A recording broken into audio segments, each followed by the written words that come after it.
ఇక డీటెయిల్స్ చూద్దాం. రాష్ట్ర ప్రజల ఆకాంక్షలు నెరవేర్చడమే తమ అజెండా అని తెలంగాణ సీఎం రేవంత్ రెడ్డి అన్నారు. సికింద్రాబాద్ పరేడ్ గ్రౌండ్లో నిర్వహించిన తెలంగాణ ఆవిర్భావ వేడుకల్లో సీఎం పాల్గొని జాతీయ పతాకాన్ని ఆవిష్కరించారు. ఆ తర్వాత పోలీసుల నుంచి గౌరవ వందనం స్వీకరించారు. జపాన్ కిటాక్యుషు మేయర్ బృందం నగర అభివృద్ధికి సహకారం అందించేందుకు ముందుకు వచ్చిందని రేవంత్ రెడ్డి అన్నారు. తెలంగాణ కిటాక్యుషు పరస్పర సహకార ఒప్పందం సమ్మిళిత ఆర్థిక వ్యవస్థ పట్టణ ఆవిష్కరణలో పునాది అవుతుందని సీఎం రేవంత్ వివరించారు. అవకాశాల కోసం దశాబ్దాలుగా పోరాడి తెలంగాణ రాష్ట్రాన్ని సాధించుకున్నాం. రాష్ట్రం ఏర్పడి 10 ఏళ్లు గడిచినా ప్రజల ఆకాంక్షలు నెరవేరలేదు. అందుకే 10 ఏళ్ల ఆధిపత్యాన్ని తిరస్కరించి ప్రజలు ప్రజాప్రభుత్వాన్ని ఏర్పాటు చేసుకున్నారు. డిసెంబర్ 7, 2023న మేం బాధ్యతలు స్వీకరించిన క్షణం నుంచి ప్రజల ఆకాంక్షలను నెరవేర్చేందుకు నిరంతరం ప్రయత్నం మొదలుపెట్టాం. మేం బాధ్యతలు చేపట్టే నాటికి రాష్ట్ర ఆర్థిక వ్యవస్థ అస్తవ్యస్తమైనది. వ్యవస్థలన్నీ నిర్వీర్యమయ్యాయి. కుట్టు పనితో పాటు మహిళా శక్తి క్యాంటీన్లను నిర్వహించేలా మహిళలను ప్రోత్సహిస్తున్నాం. తాము తయారు చేసిన ఉత్పత్తులను విక్రయించేందుకు అంతర్జాతీయ మార్కెట్లో మహిళా సంఘాలు పోటీ పడేలా హైటెక్ సిటీ పక్కన శిల్పారామంలో 100 ఇందిరా మహిళా శక్తి స్టాళ్లను ఏర్పాటు చేసి వాళ్ళు ఉత్పత్తి చేసిన వస్తువులంచడమే కాదు, ఆ బస్సులకు వారిని యజమానులను చేశాం. ఈనాడు ఆర్టీసీ ప్రైవేటులో ఏదైతే వ్యాపార సంస్థల నుంచి ఒప్పందాలు చేసుకొని బస్సుల నిర్వహణను ఏర్పాటు చేస్తున్నారో ఆ బస్సులను మహిళా సంఘాలతో కొనుగోలు చేయించి ఇప్పటికే 150 బస్సులను ఇవ్వడం జరిగింది. కాళేశ్వరం ప్రాజెక్టుల నిర్మాణంలో అవినీతి చోటు చేసుకుందని కాంగ్రెస్ ప్రభుత్వం కాళేశ్వరం కమిషన్ ఏర్పాటు చేసింది. జస్టిస్ పిసి చంద్రఘోష్ నేతృత్వంలో కాళేశ్వరం కమిషన్ ఏర్పాటు చేసిన ప్రభుత్వం ప్రాజెక్టు నిర్మాణ సమయంలో సీఎంగా ఉన్న కేసీఆర్తో పాటు ఇరిగేషన్ శాఖ మంత్రిగా పనిచేసిన హరీష్ రావు, ఆర్థిక శాఖ మంత్రిగా విధులు నిర్వర్తించిన ఈటెల రాజేందర్లను విచారణకు హాజరు కావాలంటూ కమిషన్ ఇటీవలే వారికి నోటీసులు జారీ చేసింది.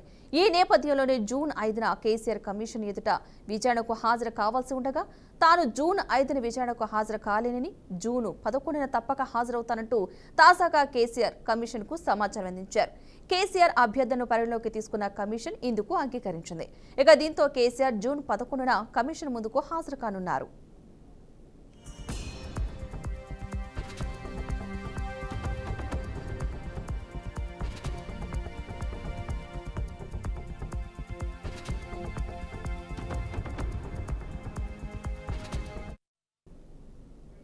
కేసీఆర్ తెలంగాణ పేరును ప్రపంచ స్థాయికి తీసుకువెళ్తే రేవంత్ రెడ్డి ప్రభుత్వం ప్రపంచం ముందు తెలంగాణ పరువు తీసిందని మాజీ మంత్రి హరీష్ రావు విమర్శించారు. తెలంగాణ భవన్లో రాష్ట్ర అవతరణ దినోత్సవం సందర్భంగా పార్టీ నేతలతో కలిసి జాతీయ జెండా, పార్టీ జెండాను ఎగరవేశారు.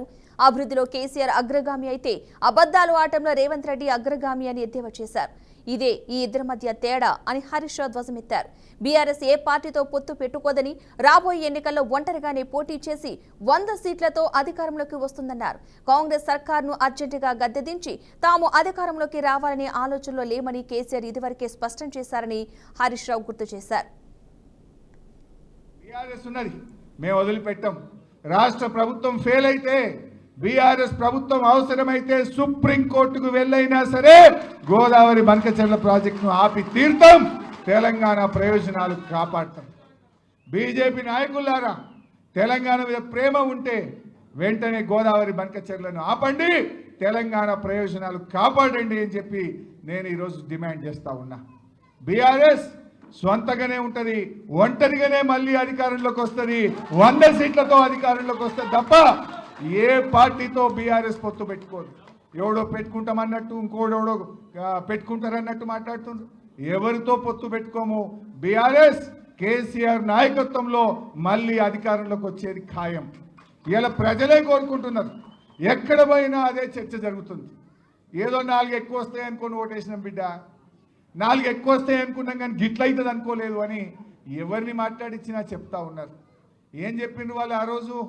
అరే 2000 పెన్షన్ ఇచ్చిండు కేసీఆర్, మేము 4000 ఇస్తాం. 10,000 రైతు బంధు ఇచ్చిండు, మేము 15,000 ఇస్తాం. ఉద్యోగస్తులకు రాగానే 4 డిఏలు ఇస్తాం, పాత బకాయిలు ఇస్తాం, బెస్ట్ పిఆర్సీ ఇస్తామన్నారు. ఇప్పుడు మాట్లాడితే నన్ను గోసుక తింటామా అంటుండు. ఏం మాట్లాడుతున్నావు నువ్వు?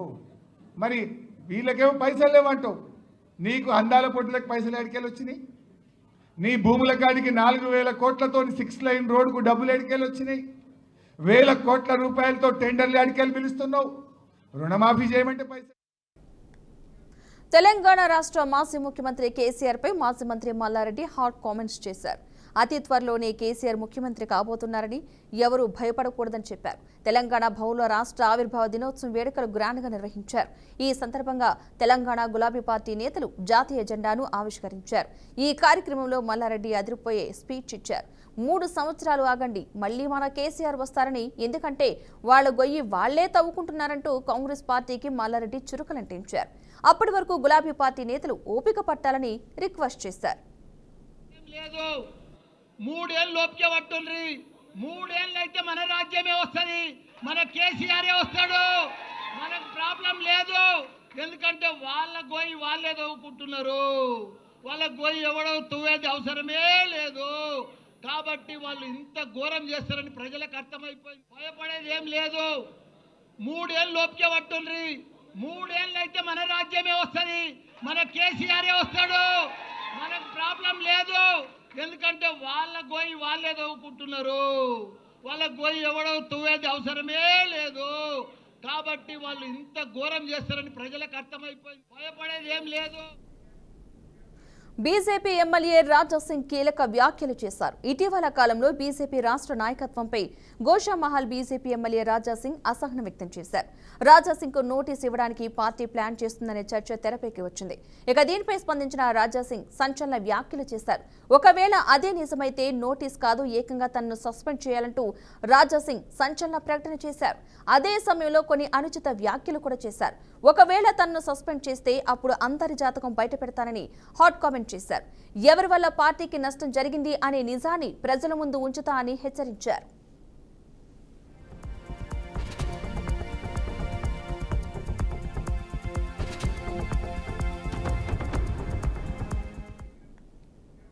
కాళేశ్వరం మేడిగడ్డ బ్యారేజ్ కుంగుబాటు నిర్మాణంలో నిర్లక్ష్యంగా వ్యవహరించిన 17 మంది ఇరిగేషన్ అధికారులపై క్రిమినల్ చర్యలు తీసుకోవాలని ప్రభుత్వానికి ఇచ్చిన రిపోర్టులో విజిలెన్స్ అండ్ ఎన్ఫోర్స్మెంట్ పేర్కొంది. ఎల్ఎన్టీ సంస్థపై కూడా క్రిమినల్ చర్యలు చేపట్టాలని సూచించారు.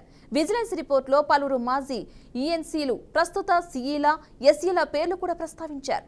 33 మంది ఇంజనీర్లపై పెనాల్టీ వేయాలని సూచించారు. 7 మంది రిటైర్డ్ ఇంజనీర్లపై చర్యలు తీసుకోవాలని ప్రభుత్వానికి సిఫార్సు చేశారు. క్షేత్రస్థాయిలో పూర్తి నిర్లక్ష్యంగా వ్యవహరించారని నివేదికలో విజిలెన్స్ అధికారులు స్పష్టం చేశారు.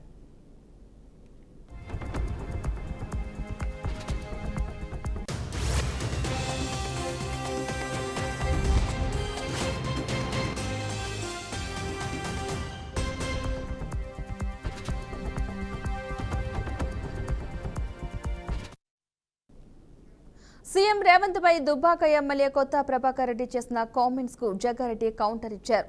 సీఎం రేవంత్ రెడ్డిపై మాట్లాడే పర్సనాలిటీ ఎమ్మెల్యే కొత్త ప్రభాకర్ ది కాదని జగ్గారెడ్డి అన్నారు. ఎంపీగా ఉన్నా, ఎమ్మెల్యేగా ఉన్నా కేసీఆర్ వద్ద కొత్త ప్రభాకర్ రెడ్డిది అటెండర్ పోస్టే అని ఎద్దేవా చేశారు. బీఆర్ఎస్ ప్రభుత్వంలో రాష్ట్ర ఖజానా మొత్తం ఖాళీ చేస్తే అప్పుడు లేవని ప్రభాకర్ గొంతు ఇప్పుడు ఎందుకు లేస్తుందని ప్రశ్నించారు. 10 సంవత్సరాలు మెదక్ ఎంపీగా ఉన్నప్పుడు ఎన్ని నిధులు తెచ్చావని, ఏం అభివృద్ధి చేశావో చెప్పాలని ఎమ్మెల్యే కొత్త ప్రభాకర్ రెడ్డి నిలదీశారు.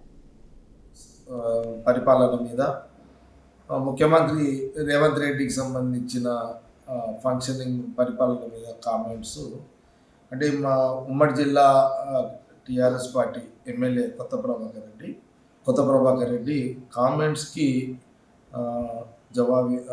దానికి జవాబు ఏంటంటే, ముఖ్యంగా నేను కొత్త ప్రభాకర్ రెడ్డి ఒక మాట్లాడుతున్నాను. 10 సంవత్సరాల కాలంలో నువ్వు ఎంపీగా ఉంటావు కదా, టీఆర్ఎస్ ఎంపీగా ఉంటావు కదా, ఎప్పుడైనా ఆ రోజుల్లో 10 ఏళ్లలో ముఖ్యమంత్రి గారి దగ్గర ప్రజా సమస్యల మీద కేసీఆర్ని పోయి ఈ సమస్య ఉంది, ఇది పరిష్కరించు అని అడిగే స్వతంత్రము నీకు ఉండే నా ప్రభాకర్ రెడ్డి.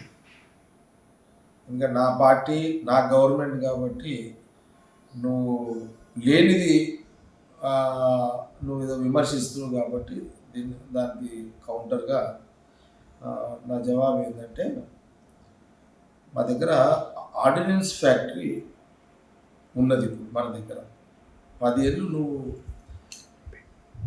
ఎంపీగా ఉన్నావు, కేసీఆర్ ముఖ్యమంత్రిగా ఉన్నావు. ఆర్డినెన్స్ ఫ్యాక్టరీకి సంబంధించి వర్క్ లోడ్ విషయంలో కార్మికులు రోడ్డు మీద పడుతున్నారు, కార్మికులను కాపాడాలి, వాళ్ళందరూ నీకు ఓట్లు వేసారు. ఈ ముఖ్యమంత్రి కేసీఆర్ని ఆ రోజుల్లో నువ్వు ఎంపీగా ఆయన ఢిల్లీ తీసుకుపోయి ఎప్పుడైనా కేఏ పాల్ సంచలన వ్యాఖ్యలు చేశారు. ప్రజాశాంతి పార్టీ అధికారంలోకి వస్తేనే తెలంగాణకు అప్పులు తీరుతాయని అన్నారు. ఆస్తుల కోసమే కవిత కొత్త పార్టీ పెట్టబోతున్నట్లు భయపెడుతోందని, కేటీఆర్కు ఆస్తంతా ఇవ్వడంతోనే ఈ తగాదా మొదలైనట్లు తెలుస్తుందని కేఏ పాల్ అన్నారు. కేసీఆర్ పాలనలో తెలంగాణ కాస్త అప్పుల తెలంగాణ, అవినీతి తెలంగాణగా మారిపోయిందని విమర్శించారు. కల్వకుంట్ల ఫ్యామిలీలో ఎవరు పార్టీ పెట్టినా ప్రజలెవరూ సపోర్ట్ చేయకూడదని కేఏ పాల్ పిలుపునిచ్చారు. మనకు తెలియదు. మరలా అదే విధానంగా శర్మిల పెట్టినట్టే కవిత ఒకవేళ పార్టీ పెట్టి తన శక్తిని బీజేపీకి చూపించుకొని ఆ తరువాత బీజేపీలో విలీనమేనా కావచ్చు, లేదా పార్టీ పెడతానని భయపెట్టి నాకు రావలసిన ఆస్తులు, ఎందుకంటే కేసీఆర్ గారు 10 సంవత్సరాలు తెలంగాణని పాలించారు. 2.5 లక్షల కోట్లు సంవత్సరానికి అయితే 25 లక్షల కోట్లు. ఓ 20% మిగిలిందో ఎంత మిగిలిందో ఎవరికి తెలీదు. ఒక 5 లక్షల కోట్ల ఆస్తంతా కేటీఆర్కే ఇచ్చి నాకు ఇవ్వలేదని ఆస్తి తగాదాలున్నట్టు కూడా నేను వింటున్నాను. రకరకాల ఉద్దేశాలు, రకరకాలతో ఈ కుటుంబం పార్టీలు పెట్టడం. కానీ ఇక్కడ ముఖ్యమైన ఉద్దేశం ఏమిటంటే, ఈ దొంగ రాజకీయ నాయకుల్ని, ఈ దోచుకునే వారిని, ఈ కుటుంబ కుల పార్టీల్ని ఇంకా బహుజనులు నమ్మడమే. ఇంకా అరే ఇప్పుడు రేవంత్ రెడ్డి ఫెయిల్ అయిపోయాడు, మరల కేసీఆర్ వస్తే బాగున్ను. కానీ అరే కేసీఆర్ పాలనలో బంగారు తెలంగాణ 7 లక్షల కోట్లు అప్పు అయిపోయింది కదా, అవినీతి Telangana. Back to news. Siddipet పట్టణంలో గత రాత్రి జగలందర్ నాయకుడు రాజారాంపై ఓ వర్గం చేసిన దాడిని నిరసిస్తూ సిద్దిపేట పట్టణంలో హిందూ సంఘాల నాయకులు సిద్దిపేట బంద్కు పిలుపునిచ్చారు. దీంతో పట్టణంలో వ్యాపారస్తులు స్వచ్ఛందంగా బంద్ పాటించారు. సిద్దిపేటలో హిందూ సంఘాల నాయకులు ర్యాలీలు నిర్వహించారు. సిద్దిపేట ప్రభుత్వ ఆసుపత్రిలో చికిత్స పొందుతున్న బజరంగదళ్ నాయకులు రాజారాంను మెదక్ ఎంపీ రఘునందన్ రావు పరామర్శించారు. సిద్దిపేటలో పోలీసు అధికారులు హిందూ సంఘాలపై కేసులు నమోదు చేయడాన్ని తీవ్రంగా ఖండిస్తున్నారని మెదక్ ఎంపీ రఘునందన్ రావు తెలిపారు. తప్పుడు కేసులు పెట్టిన వారిపై పోలీసులు తగు చర్యలు తీసుకోవాలని డిమాండ్ చేశారు.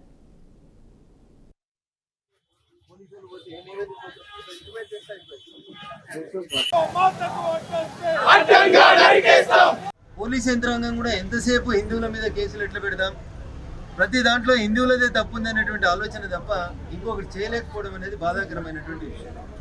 వాళ్ళకి తెలుసు కొన్ని ఆర్గనైజేషన్స్ గోమాతను రక్షించమనేటువంటి ఒక సంఘటనని, సందర్భాన్ని తీసుకొని బక్రీద్ కంటే ముందు చేస్తున్నటువంటి ఈవెంట్స్ చూస్తూ ఉన్నాం. దానికి డీజీపీ గారు హెచ్చరిక జారీ చేస్తాడు, హిందువులు ఎవరు పోవద్దు, ఎవరు తనిఖీలు చేయొద్దు, ఎవరు బండ్లు పట్టుకోవద్దు. మేము పట్టుకోం సార్, మరి మీరు పట్టుకోవచ్చు కదా. మీరు పట్టుకోకపోవడం వల్లనే కదా ఈ పని అవుతా ఉంది. పోలీసు వాళ్ళు మీ పని మీరు సరిగా చేసుకుంటే మాకు ఈ పంచాయతీ ఎందుకు ఉంటుంది? మేము పోయి ఆవులు ఏడున్నా ఏడకొస్తున్నారని చూడాల్సిన బాధ్యత మాకెందుకు వస్తుంది? చట్టాన్ని ఇంప్లిమెంట్ చేయాల్సినటువంటి మీరు ఒక వర్గం పట్ల చూసి చూడనట్టు ప్రవర్తించడం వల్లనే ఈ రకమైనటువంటి ఇబ్బందికరమైనటువంటి పరిస్థితులు వస్తూ ఉన్నాయి. నిన్న రాత్రి జరిగినటువంటి సంఘటనలో కావాలని ఉద్దేశపూర్వకంగా ఈ ప్రాంతంలో హిందూ చైతన్యం కోసం పనిచేస్తూ చాలా కాలం నుంచి గోరక్షణ కోసం పనిచేస్తున్నటువంటి రాజారాంని భౌతికంగా నిర్మూలిస్తే ఇక మాకు సమస్యనే ఉండదు, అడిగేటోడు ఉండడు అనేటువంటి రీతి లోపల కత్తులతో దాడి చేసేందుకు ప్రయత్నించి తప్పు చేసిన వారికి కులం మతం ఏంటని హోంమంత్రి వంగల్పూడి అనిత ప్రశ్నించారు. తెనాలిలో 3 యువకులను పోలీసులు రోడ్డుపై కొట్టిన ఘటనకు సంబంధించి ఆమె తొలిసారిగా స్పందించారు. Vijayawada Satyanarayanapuram model police station డీజీపీతో కలిసి ప్రారంభించారు. ఒక గంజాయి బ్యాచ్ పోలీస్ డిపార్ట్మెంట్ మీద చేసుకున్నప్పుడు జరిగిన ఘటనను రాజకీయ రంగు పులిమి కులం మతం అంటగట్టడం ఏంటని ప్రశ్నించారు. వాళ్ళ తాలూకా నేచర్ ఏంటి, వాళ్ళ తాలూకా బ్యాక్గ్రౌండ్ ఏంటి అన్నది ఒకసారి చెక్ చేయండి. యాక్చువల్గా ఒక గంజాయి బ్యాచ్ పోలీస్ డిపార్ట్మెంట్ మీద చేసుకునేటప్పుడు అంటే ఫర్దర్గా ఒకసారి దానికి కూడా వీళ్ళు రాజకీయ రంగు పులిమేసి దానికి కులాన్ని అంటగట్టి మతాన్ని అంటగడతా ఉంటే ఇంకా పోలీస్ డిపార్ట్మెంట్ ఎలా వర్క్ చేసుకోవాలి? ఒకసారి ఆలోచించాలి. ఇదే పోలీస్ యాక్షన్ తీసుకోలేదు అంటారు, ఏదైనా ఒక స్టెప్ ఫార్వర్డ్ వేస్తే ఈ రకంగా మాట్లాడతారు. అంటే నేనేమంటానంటే కొంత పని మా డిపార్ట్మెంట్ చేసుకునివ్వాలి. అలాగని ఇప్పుడు అమాయకులను ఎవరిని కూడా మేము పడితే, ఇప్పుడు నేను ఒకటే మాట్లాడుతున్నానండి, ఇదే ఇప్పుడు ఎక్స్-సీఎం ఇప్పుడు ఈయన జగన్మోహన్ రెడ్డి ఏదేదో మాట్లాడుతున్నారు, ట్వీట్లో ఏదో పెడుతున్నారు, రేపు కూడా వస్తారు అంటున్నారు. నేను డైరెక్ట్ క్వశ్చన్ అండి, డాక్టర్ సుధాకర్ అనే వ్యక్తి మాస్క్ అడిగిన పాపానికి నడి రోడ్డు మీద రెక్కలు విడిచి చొక్కా ఇప్పి కొట్టిన సందర్భం మర్చిపోయారా? రాష్ట్రంలోని స్కూల్ విద్యార్థులకు ప్రభుత్వం గుడ్ న్యూస్ చెప్పింది. పాఠశాల విద్యార్థులకు సన్నబియ్యంతో మధ్యాహ్న భోజనం అందించాలని ప్రభుత్వం నిర్ణయించింది. ఈ క్రమంలో ప్రభుత్వ స్కూల్ విద్యార్థులకు సన్నబియ్యంతో మధ్యాహ్న భోజన పథకం అమలు చేస్తామని మంత్రి నాదెండ్ల మనోహర్ తెలిపారు. జూన్ 12 నుంచి 41,000 స్కూళ్లు, 4,000 సంక్షేమ హాస్టళ్లలో ప్రారంభిస్తున్నట్లుగా తెలిపారు. అన్నదాతల గౌరవం పెంచేలా వారి చేతుల మీదుగానే బియ్యం పంపిణీ చేస్తామని మంత్రి ప్రకటించారు.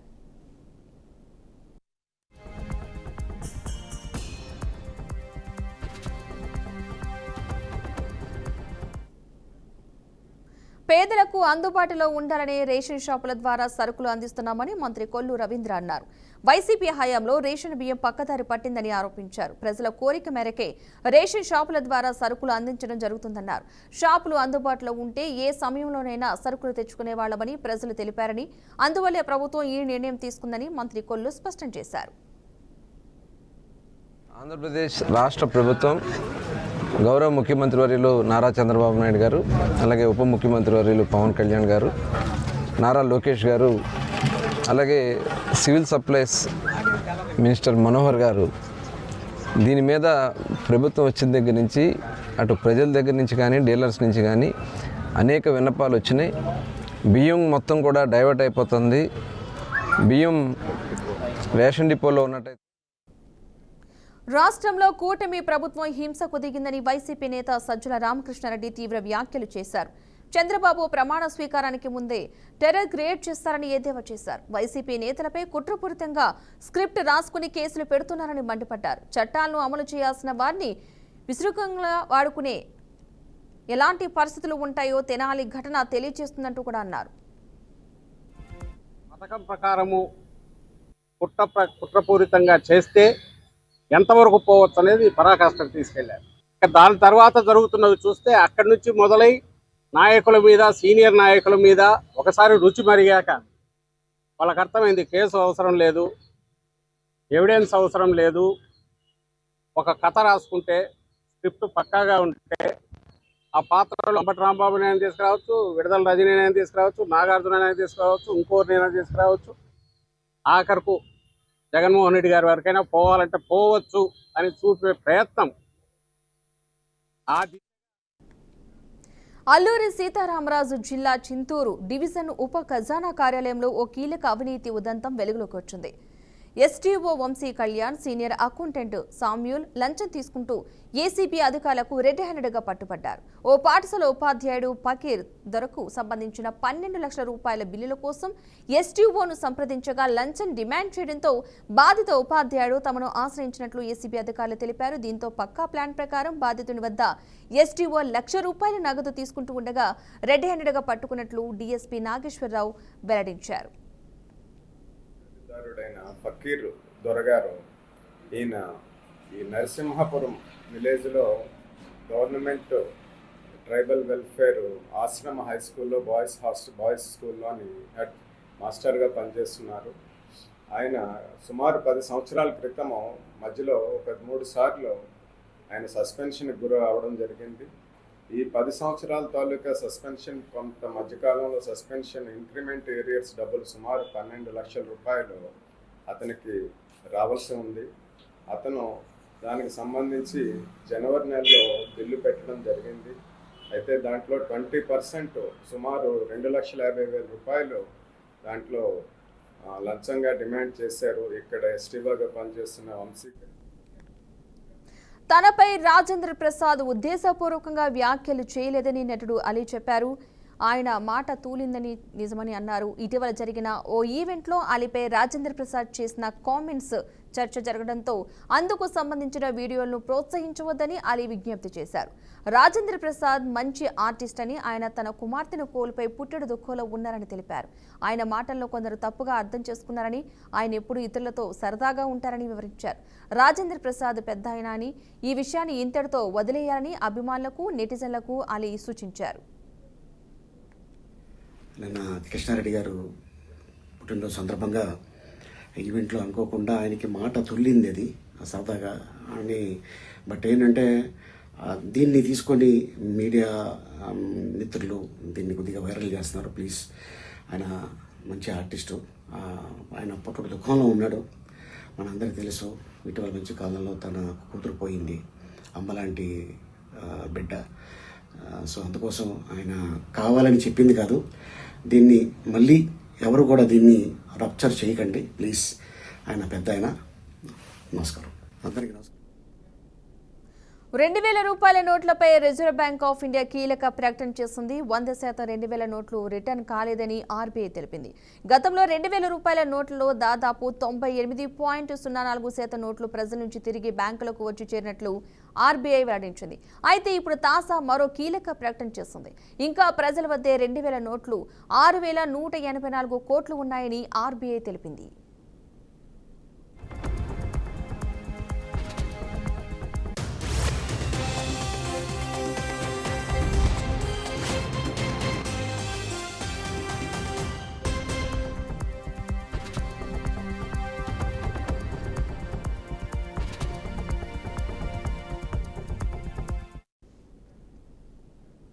పోలీసులంటే అంతే మరి. ఎక్కడైనా ఎప్పుడైనా ఎవరి ఇంటికైనా వెళ్ళొచ్చు.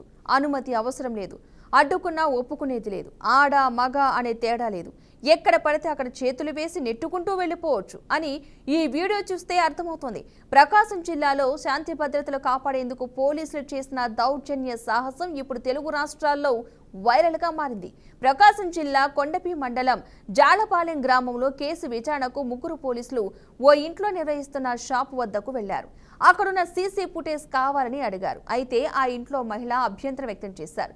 ఇంట్లోకి రావద్దని పోలీసులను అడ్డుకున్నారు. దీంతో సదరు పోలీసు ఒక్కసారిగా ఊగిపోయారు. ఆమె గుండెలపై చేతులు వేసి పదే పదే నెట్టుకుంటూ ఇంట్లోకి వెళ్లారు. అనుమతి ఉందా అని అడిగిన 2 బాలురపైన దౌర్జన్యం చేశారు. తమకు అడ్డు వస్తే ఇంతే చేస్తామని, ఏం చేసుకుంటారో చేసుకోండి అంటూ బెదిరించారు. ఈ వీడియో ఇప్పుడు సోషల్ మీడియాలో వైరల్ అయింది.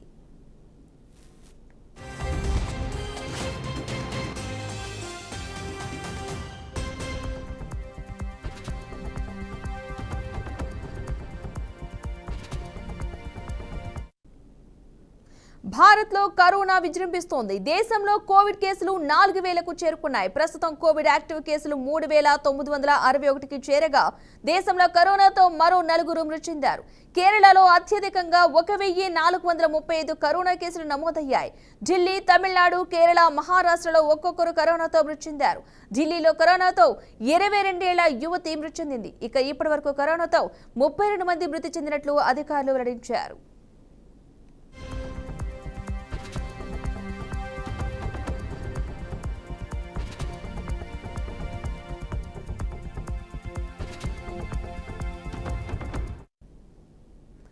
టీమిండియా స్టార్ క్రికెటర్ విరాట్ కోహ్లీకి చెందిన బెంగళూరు 180 కమ్యూన్ పబ్పై కేసు నమోదైంది. 180 కమ్యూన్ పబ్లో పోలీసులు ఆకస్మికంగా తనిఖీలు చేపట్టారు. తనిఖీల్లో పబ్లో ధూమపానం చేసే వారి కోసం ప్రత్యేకంగా కేటాయించిన స్థలం లేదని అధికారులు గుర్తించారు. ఇది సిగరెట్లు, ఇతర పొగాకు ఉత్పత్తుల చట్టం నిబంధనలకు విరుద్ధమని, ఈ నేపథ్యంలో సదరు పబ్ మేనేజర్తో పాటు ఇతర సిబ్బందిపై కేసు నమోదు చేసినట్టు Cubbon park police SI Ashwini తెలిపారు.